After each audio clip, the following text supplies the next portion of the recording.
নমস্কার, কলকাতা আপডেট নিয়ে আমি অতনু রয়েছে আপনার সঙ্গে। কলকাতা আপডেটের শুরুতেই আবহাওয়ার খবরে নজর রাখতে হবে, কারণ আবহাওয়া দপ্তরের পূর্বাভাস আগামী 2 ঘন্টার মধ্যে দুর্যোগপূর্ণ আবহাওয়া থাকবে দক্ষিণবঙ্গ, কলকাতা সহ দক্ষিণবঙ্গে, এবং ঝড় বৃষ্টি শুরু হয়ে যাবে।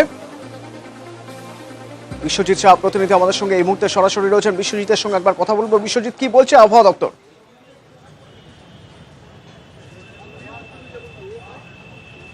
দেখো, যে কালবৈশাখীর সম্ভাবনা ছিল সে কালবৈশাখী হচ্ছে না, কিন্তু ঝোড়ো হাওয়া সামান্য হলেও বইবে এবং আগামী 2 ঘন্টার জন্য সতর্কবার্তা রয়েছে কলকাতা সহ হাওড়া এবং 2 চব্বিশ পরগনার ক্ষেত্রে। আগামী 2 ঘন্টায় বজ্র বিদ্যুৎ সহ বৃষ্টি হবে, সঙ্গে সামান্য ঝোড়ো হাওয়া বইতে পারে, এমনই পূর্বাভাস রয়েছে।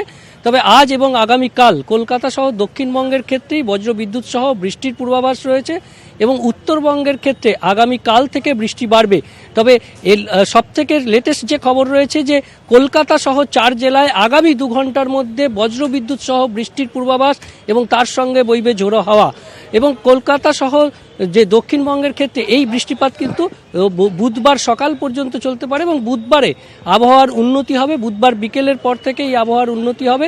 তবে উত্তরবঙ্গের ক্ষেত্রে আগামীকাল থেকে এই বৃষ্টির পরিমাণ কিছুটা বাড়বে। উত্তরবঙ্গের ওপরের যে জেলাগুলি, যে দার্জিলিং, কালিম্পং এবং আলিপুরদুয়ার, এই 3 জেলাতে বৃষ্টির পরিমাণ কিছুটা বেশি হবে। একদিকে পশ্চিমী ঝঞ্ঝা পাস করছে, অন্যদিকে একটি বিপরীত ঘূর্ণাবর্ত রয়েছে বঙ্গোপসাগরে। তার জেরেই প্রচুর পরিমাণে জলীয় বাষ্প ঢুকছে এবং তার জেরেই এই দুর্যোগপূর্ণ আবহাওয়া এবং এই বৃষ্টিপাতের পরিমাণ। ধন্যবাদ অতনু।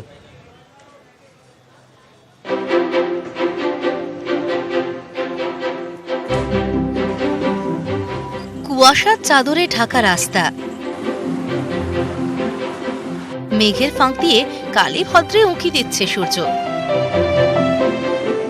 কখনো বা ইলশে গুড়ে বৃষ্টি, ভরা বসন্তেও চাদর মাফলার মুড়িয়ে রাজ্যবাসী। আবহাওয়ার খামখেয়ালিপনায় টোটাল কনফিউশন। বঙ্গোপসাগরে বিপরীত ঘূর্ণাবর্ত আর পশ্চিমী ঝঞ্ঝার জোড়া ধাক্কায় রবিবার থেকেই আকাশের মুখ ভার। সোমবারও দক্ষিণবঙ্গের ইতিউতি ঝরে পড়ল বৃষ্টিধারা। তবে কোথাওই তেমন ভারী বৃষ্টির দেখা মিলল না। অসময়ের বৃষ্টিতে কোথাও কোথাও নতুন করে শীতের আমেজ পড়েছে। হাওয়া অফিসের রিপোর্ট বলছে আরো 2 দিন চলতে পারে এমন আবহাওয়া। আজকে এবং কালকে এই 2 দিনই, এবং কালকেও ফার্স্ট হাফটা দক্ষিণবঙ্গের জেলাগুলোতে বিক্ষিপ্তভাবে খুব হালকা থেকে মাঝারি, ভয়ের কিছু নেই, খুব হালকা বৃষ্টির সম্ভাবনা থাকছে। মূলত আকাশ মেঘলা থাকার সম্ভাবনাটাই বেশি। একটা তো পশ্চিমী ঝঞ্ঝা যেটা ক্রস করছে, যার ফলে আমাদের এখানে কিন্তু প্রচুর সাউথ ওয়েস্টার্লি উইন্ড ঢুকছে, তার সাথে যে নর্থ ওয়েস্টার্লি যে উইন্ড আসছে তার একটা কনফ্লুয়েন্স বা কনভার্জেন্স তৈরি হচ্ছে। 6 তারিখ থেকে আবার নর্মাল পরিস্থিতি তৈরি হবে, পরিস্থিতির উন্নতি হবে। সোমবার সকালের দিকে বাঁকুড়া, বর্ধমান, বনগাঁ সহ দক্ষিণবঙ্গের বেশ কিছু জেলায় বিক্ষিপ্ত বৃষ্টিপাত হয়।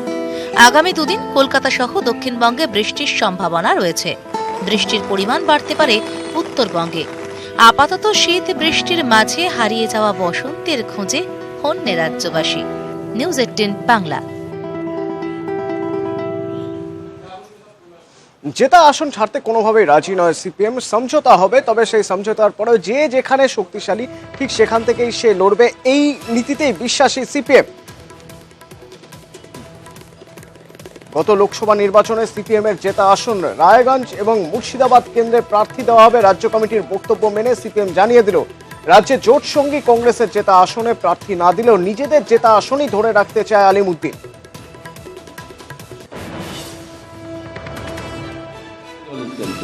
The tactics that we have adopted, the Central Committee has decided that there are today 6 sitting seats, which are neither BJP nor Trinamool in the Lok Sabha, existing sitting seats, where there are 4 of the Congress and 2 of the CPIM. So we have decided that in these 6 seats there should be no mutual contest. In the rest of that, the Left Front is meeting in Kolkata on the 8th, and they'll decide on the rest of the seats how it will go. Independents, who may also be fielded, particularly in northern Bengal, in the hill regions. এদিকে কংগ্রেস আবার বিধানসভা vote পর্যন্ত জোট চায়, অর্থাৎ 2019 লোকসভায় শুধু নয় 2021 বিধানসভা পর্যন্ত জোট হলেই ভালো, না হলে ভোটারদের বোঝানো সম্ভব নয় বলে মনে করছেন সৌমেন মিত্র। উজ্জ্বল রায় প্রতিনিধি আমাদের সঙ্গে এই মুহূর্তে টেলিফোনে রয়েছেন। উজ্জ্বল, কি খবর রয়েছে এ বিষয়ে, কি প্রদেশ কংগ্রেসের কি দাবি? প্রদেশ কংগ্রেস বরাবরই এই দুটি আসন অর্থাৎ রায়গঞ্জ এবং মুর্শিদাবাদ আসন তারা চেয়েছেন এবং কার্য তারা অনার এই দুটি আসনের ক্ষেত্রে, কারণ তাদের বক্তব্য এই দুটি আসন তারা খুব কম ব্যবধানে হেরেছিলেন এবং এখানে তাদের মূল শক্তি রয়েছে, তারা দুটি প্রার্থী দেয় তারা জিততে পারবেন। ফলে এই জায়গাতে দাঁড়িয়ে কিন্তু সিপিএম এর সঙ্গে একটা ঠান্ডা লড়াই কার্যত চলেছে এবং এই জায়গাতে দাঁড়িয়ে সিপিএম এর যে দ্বিমুখী রণকৌশল, যে একদিকে নরম একদিকে নিজেদের ওই আসনে প্রার্থী দেওয়ার কথা ঘোষণা করে শক্ত মনোভাব দেখানোর ফলে কিন্তু ওই জায়গায় দাঁড়িয়ে কিন্তু এখন বিবাদ বেড়েছে অবশ্যই। যদিও প্রদেশ কংগ্রেস নেতৃত্ব এখনো পর্যন্ত তারা ওই দুটি আসন ছাড়ার কথা ঘোষণা করেননি এবং তারা কিন্তু ওই বিষয় নিয়ে কিন্তু এখনো পর্যন্ত যে আলোচনা পাচ্ছি, আমরা খবর পাচ্ছি, তাতে কিন্তু ওই দুটি আসনের ক্ষেত্রে তারা কিন্তু এখনো পর্যন্ত অনড় রয়েছে। ফলে এর ক্ষেত্রে কিন্তু এই ধন্যবাদ উজ্জ্বল।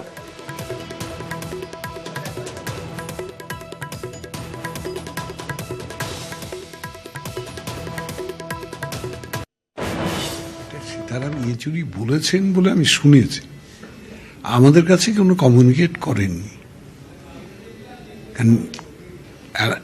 মানে আন্ডারস্ট্যান্ডিংটা তো আমাদের সাথে হচ্ছে, তা উনি হাওয়াতে বললে তো হবে না, আমাদেরকেও জানাতে হবে। তুমি আমাদেরকে জানালে বলবো, কারণ আমরা এখনো বিশ্বাস করি যে আমরা একটা আন্ডারস্ট্যান্ডিং এসে পৌঁছাতে পারি এবং সেই কারণে প্রদীপ ভট্টাচার্য এবং শঙ্কর মালাকার দুজনকে দায়িত্ব দেওয়া আছে। বালাকোটে ভারতের এয়ার স্ট্রাইক নিয়ে যখন বিভিন্ন মহল থেকে বিভিন্ন রকম প্রশ্ন উঠছে, তখন বায়ুসেনার প্রধান স্পষ্টভাবে জানিয়ে দিচ্ছেন নির্দিষ্ট টার্গেটেই এয়ার স্ট্রাইক করা হয়েছে এবং সেই এয়ার স্ট্রাইক সফল। তবে কত ক্ষয়ক্ষতি হয়েছে সেই সংখ্যা গোনা বায়ুসেনার কাজ নয়। If we plan to hit the target, we hit the target.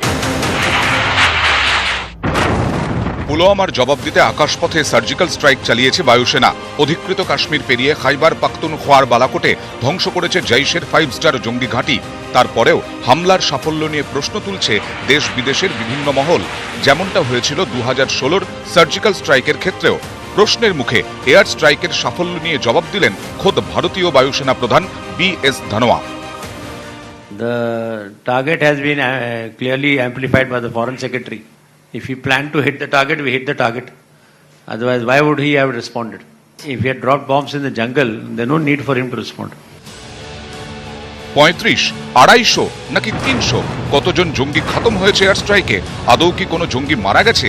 দেশি বিদেশি সংবাদ মাধ্যম থেকে সোশ্যাল মিডিয়া সব জায়গাতেই ঘুরপাক খাচ্ছে এই প্রশ্নগুলি।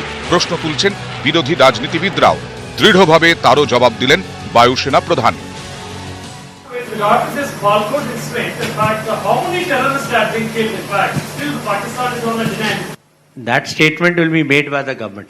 Air Force is not in a position to clarify that how many people were inside that we don't count human casualties. We count what targets have we hit or not hit. We can't count how many people have died. That depends on how many people were there.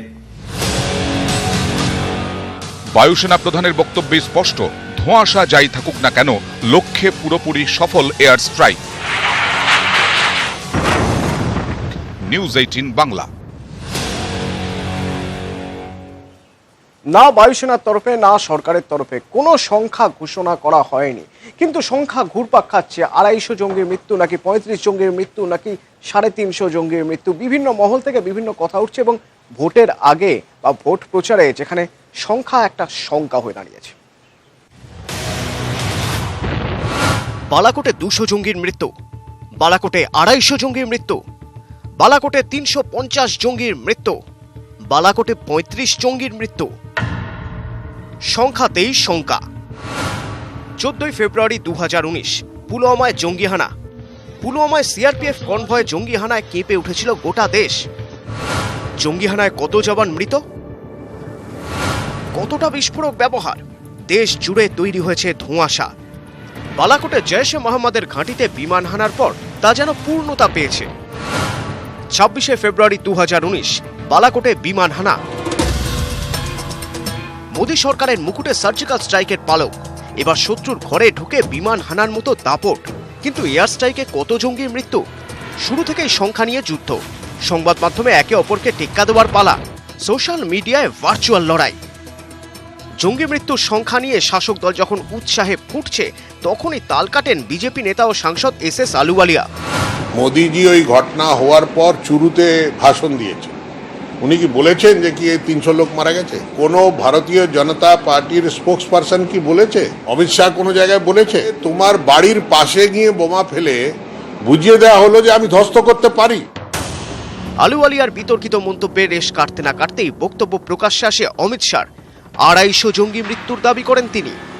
Modi ji चुपचाप अपने कार्यक्रम करते रहे, फैसला लिया, मुहिम planning किया और हमारे एयरफोर्स के बहादुर जवानों ने एयर स्ट्राइक कर कर सैकड़ों आतंकवादियों का कुच्चा बुलाकर सब सलामत तरीके से आज वापस भारत में आ गए। তবে মৃতের সংখ্যা নিয়ে নিজেদের এখতিয়ারের কথা স্পষ্ট করে দিয়েছেন যারা এই অভিযান চালিয়েছেন। That statement will be made by the government. Air Force is not in a position to clarify that how many people were inside that we don't count human casualties. We count what targets have we hit or not hit. বালাকোটে air strike নিয়ে প্রথম থেকেই প্রশ্ন একাধিক আন্তর্জাতিক সংবাদ মাধ্যমে। তা নিয়ে সরকারকে খোঁচা দিচ্ছে বিরোধীরাও। লোকসভা ভোটের আগে মোদী সরকারকে জঙ্গিদের জম হিসেবে প্রমাণে ব্যস্ত শাসক দলও। ইতালীয় সাংবাদিক হোক বা জয়েশ নেতার বিতর্কিত অডিও টেপ, জঙ্গি মৃত্যু নিয়ে ঘুরে ফিরে উঠে আসছে বহু সংখ্যা। হামলার পর 7 দিন কাটলেও অধরা তার সত্যতা। নিউজ 18 বাংলা। ভোট বাজারে নতুন ইস্যু এয়ার স্ট্রাইক, এবং এই এয়ার স্ট্রাইক যা সেনার সাফল্য তা মোদীর সাফল্য বলেই প্রচার করতে ব্যস্ত বিজেপি। পাশাপাশি আবার বিরোধীরা সেনার সাফল্যকে কুর্নিশ জানিয়ে অভিযোগ তুলছে কেন এভাবে রাজনীতি করা হচ্ছে এয়ার স্ট্রাইক নিয়ে। পাকিস্তানে ঢুকে ভারতীয় বায়ুসেনার এয়ার স্ট্রাইকে ঠিক কতটা ক্ষয়ক্ষতি হয়েছে, ভোটের মুখে এ নিয়েই এখন তোলপাড় জাতীয় রাজনীতি। 2016 সার্জিক্যাল স্ট্রাইকের মতো এবারও সেনার সাফল্যের কৃতিত্ব নরেন্দ্র মোদীকে দিতে চাইছে বিজেপি। বিরোধীরা আবার বায়ুসেনার সাফল্যকে সম্মান জানিয়েই জানতে চায় এয়ার স্ট্রাইকে ক্ষয়ক্ষতি কি হয়েছে। এমন প্রশ্ন তোলায় প্রতিদিনই বিরোধীদের আক্রমণ করছেন নরেন্দ্র মোদী। পর্যবেক্ষকদের একাংশের মতে কর্মসংস্থান, কৃষক আত্মহত্যা বা রাফালের মতো যেসব ইস্যুকে মোদী সরকারের বিরুদ্ধে এতদিন অস্ত্র করছিল বিরোধীরা, সেসব পিছনে ফেলে ভোটের মুখে মোদী এখন চাইছেন বিরোধীদের গায়ে দেশ বিরোধী তকমা সেঁটে দিতে। वो ऐसी बातें कर रहे हैं जिससे दुश्मनों के चेहरे खिल रहे हैं। पाकिस्तान में टीवी पर उनकी बातें, उनकी तस्वीरें दिखा दिखाकर पाकिस्तान में तालियां बज रही है। जब आतंकी फैक्ट्री चलाने वालों के खिलाफ एक स्वर से बात करने की जरूरत थी, तब दिल्ली में 21 पार्टियां मिलकर के केंद्र की एनडीए सरकार के खिलाफ निंदा प्रस्ताव पारित करने के लिए इकट्ठी हुई थी। हमारे वीर जवानों ने जो पराक्रम दिखाया उस पर संदेह कर रहे हैं। अब वो आतंकी ठिकानों को हवाई हमले में खत्म किए जाने का भी सबूत मांगने लगे हैं। এর পাল্টা দিতে আসরে নেমেছে বিরোধীরা। কংগ্রেস নেতা তথা প্রাক্তন অর্থমন্ত্রী পি চিদাম্বরম টুইটারে লিখেছেন, দেশের এক গর্বিত নাগরিক হিসেবে সরকারের উপর ভরসা করতে আমি তৈরি, কিন্তু আমি যদি চাই দুনিয়াও ভরসা করুক, তাহলে সরকারের উচিত বিরোধীদের আক্রমণ বন্ধ করে বিশ্বের ভরসা অর্জনের লক্ষ্যে চেষ্টা করা। হতাহতের সংখ্যা নিয়ে ভারতীয় বায়ুসেনার ভাইস এয়ার মার্শাল মন্তব্য করতে চাননি। বিদেশ মন্ত্রকের বক্তব্য, কোনো নাগরিক বা সেনা মারা যাননি। তাহলে হতাহতের সংখ্যা 300 থেকে 350 কে বলল? যিনি একসময় 22 গজে পাকিস্তান বধে লড়েছেন সেই প্রাক্তন ভারতীয় ক্রিকেটার তথা কংগ্রেস নেতা নবজোৎ সিং সিধু রাজনীতির 22 গজেও আক্রমণাত্মক। টুইটারে মোদী সরকারের দিকে ছুঁড়ে দিয়েছেন প্রশ্নবাণ, কটাক্ষের সুরে জানতে চেয়েছেন 300 জঙ্গি মারা গেছে সত্যি না মিথ্যে? তাহলে লাভ কি হলো? জঙ্গিদের শিকড় উপড়েছেন নাকি গাছের? এটা কি ভোটের গিমিক? বিদেশি শত্রুর সঙ্গে লড়াইয়ের ভান করা হচ্ছে। সেনাকে নিয়ে রাজনীতি করবেন না। রাষ্ট্রের মতোই সেনাও পবিত্র। শেষে শুধুর খোঁচা বড় দোকানের বাজে মিষ্টি। এভাবেই ভোটের ময়দানে এখন শাসক বিরোধী যুদ্ধ। এসবের মাঝে এদিন টুইট করেন রাষ্ট্রপতি। ভারতীয় বায়ুসেনার প্রশংসা করেছেন রামনাথ কোবিন্দ। পাশাপাশি এও লিখেছেন, শান্তি রক্ষায় ভারত প্রতিশ্রুতিবদ্ধ, কিন্তু প্রয়োজনে দেশকে রক্ষা করতে আমরা সর্বশক্তি দিয়ে ঝাঁপাবো। আমাদের বাহিনীর কাজেই তা প্রতিফলিত হয়েছে। সম্প্রতি ভারতীয় বায়ুসেনা জঙ্গি ঘাঁটি গুঁড়িয়ে দিতে হামলা চালায়, এতে তাদের শৌর্য প্রকাশ পেয়েছে। নিউজ 18 বাংলা। হাসপাতালে রোগীরা যান সুস্থ হতে, কিন্তু হাসপাতালে গিয়ে যদি লম্বা লাইনে দাঁড়াতে হয় আউটডোরে, তাহলে আরো বেশি করে অসুস্থ হয়ে পড়েন, ঠিক যেমন এসএসকেএম এর নিত্যদিনের ঘটনা। এখানে উপকার পাওয়ার জন্যই পিজিতে এসছি অত দূর থেকে, তাহলে যদি ইকোটা যদি 6 মাস পরে আমি কি বাঁচবো?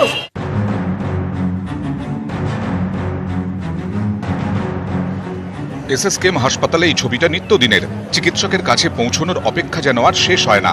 1 ঘন্টা, 2 ঘন্টা বা 5 ঘন্টা প্রতিদিনই আউটডোরে লম্বা লাইনে দাঁড়াতে হচ্ছে রোগীদের। অসুস্থ শরীরে ধুঁকতে ধুঁকতে হলেও লাইনের সময় গোনা ছাড়া উপায় নেই।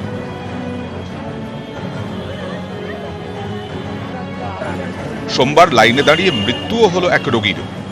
নেফ্রোলজি বিভাগে এদিনই ডাক্তার দেখাতে আসেন পশ্চিম মেদিনীপুরের রামজীবনপুরের বাসিন্দা নন্দরানী দণ্ডপাত। 55 বছরের ওই মহিলা এই লাইনে দাঁড়িয়ে থাকতে থাকতেই হঠাৎ করে অসুস্থ হয়ে পড়ে যান এবং তারপরে জরুরি বিভাগের চিকিৎসকরা আসলে তাকে মৃত ঘোষণা করা হয়। এসএসকেএম এ হৃদরোগ, অর্থোপেডিক, নিউরো বা নেফ্রোলজি সহ অন্য বিভাগের আউটডোরে প্রতিদিনই বিভিন্ন জেলা থেকে অসংখ্য রোগী আসেন। এখন অনলাইনে আউটডোরের টিকিট কাটা যায়, তবে অনেকে হয়তো সেই পদ্ধতি না জানায় লাইনে চাপ বাড়ছে, অথবা ওষুধের লাইনেও প্রচুর ভিড়। কতক্ষণ এসেছেন? 2 ঘন্টা লাইনে দাঁড়িয়ে আছেন?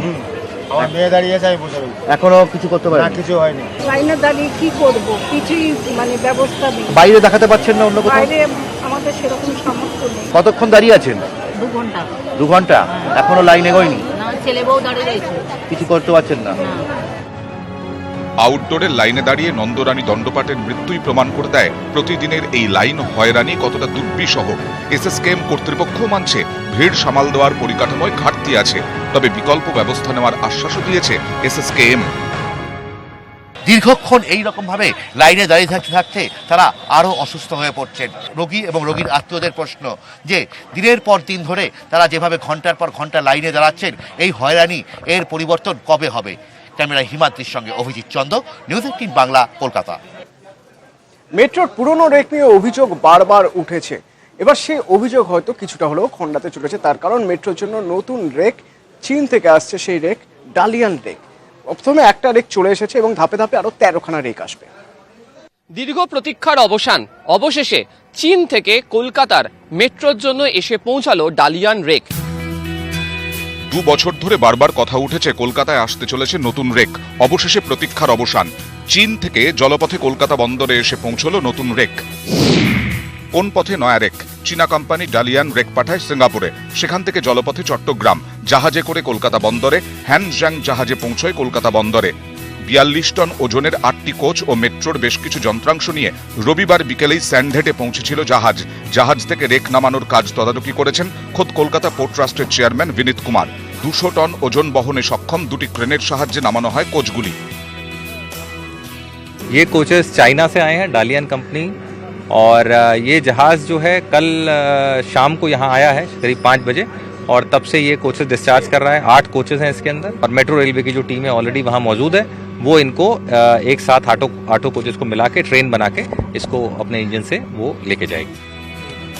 চীন থেকে আসা এই নয়া রেকে থাকছে বেশ কিছু আধুনিক ব্যবস্থা।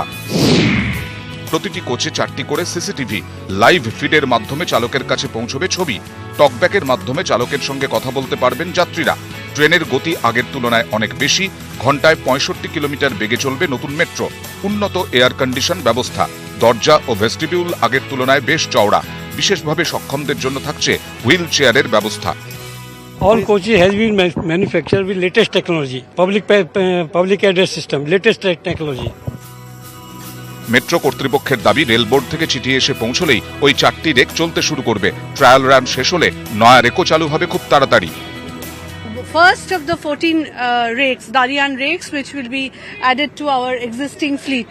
750 মিটার ahead আপনার রেলওয়ে ট্র্যাক রয়েছে, সেই রেলওয়ে ট্র্যাকে আমরা আস্তে আস্তে করে প্লেস করব এটা, তারপরেই গাড়িটা যেতে পারবে। আচ্ছা, এই গাড়িটাকে নিয়ে যাবে কিন্তু আপনার ডিজেল পাওয়ার দিয়ে আমরা নিয়ে যাব all the way to Noapara. 2020 মধ্যেই সমস্ত রেকের কলকাতা পৌঁছানোর কথা। প্রতিদিনের মেট্রো যাত্রায় দুর্ভোগ কবে মিটবে অপেক্ষায় শহরবাসী। ক্যামেরায় বিপুল ঘোষের সঙ্গে আবির ঘোষাল, নিউজ 18 বাংলা।